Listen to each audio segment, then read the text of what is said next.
প্রিয় কৃষ্ণচূড়া, তোমার রাঙা পাপড়ির ভাঁজে আমি লুকিয়ে রেখেছি আমার সমস্ত না বলা ভালোবাসা। যেন রোদ্দুরের ভেতরেও একটু ছায়া থাকে, আর ছায়ার ভেতরেও এক ফোঁটা আগুন। তুমি যখন দুলে ওঠো হালকা বাতাসে, আমার হৃদয়টাও ঠিক তেমনই কেঁপে ওঠে, অকারণ, অজানা, অথচ গভীর এক টানে।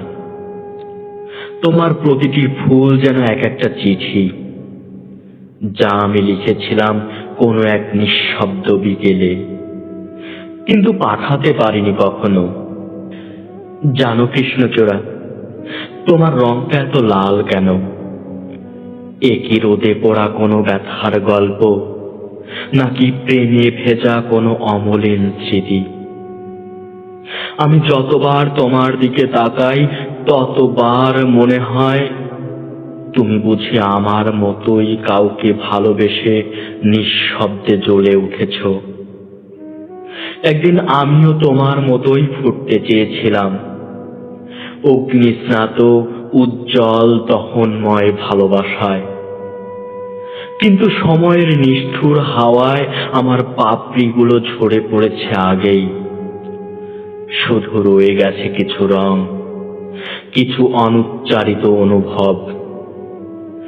তুমি কি জানো, যখন গ্রীষ্মের দুপুরে সবাই ক্লান্ত হয়ে পড়ে, তখনও তুমি দাঁড়িয়ে থাকো এক টুকরো ভালোবাসার ঘোষণা হয়ে।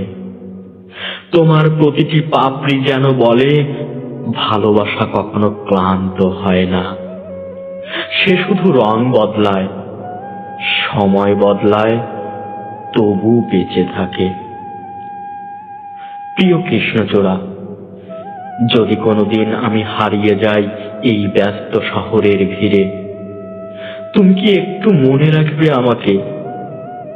তোমার ছায়ায় দাঁড়িয়ে থাকা একটা নীরব মানুষকে, যে তোমার রঙে নিজের হৃদয়ের ভাষা খুঁজে পেয়েছিল।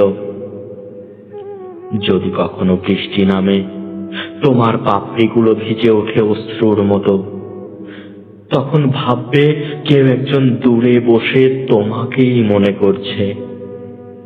তুমি রয়েছো কৃষ্ণচূড়া এই পৃথিবীর সব ক্লান্ত প্রেমের পাশে, রাঙা হয়ে, দীপ্ত হয়ে, এক অনন্ত ভালোবাসার প্রতীক হয়ে।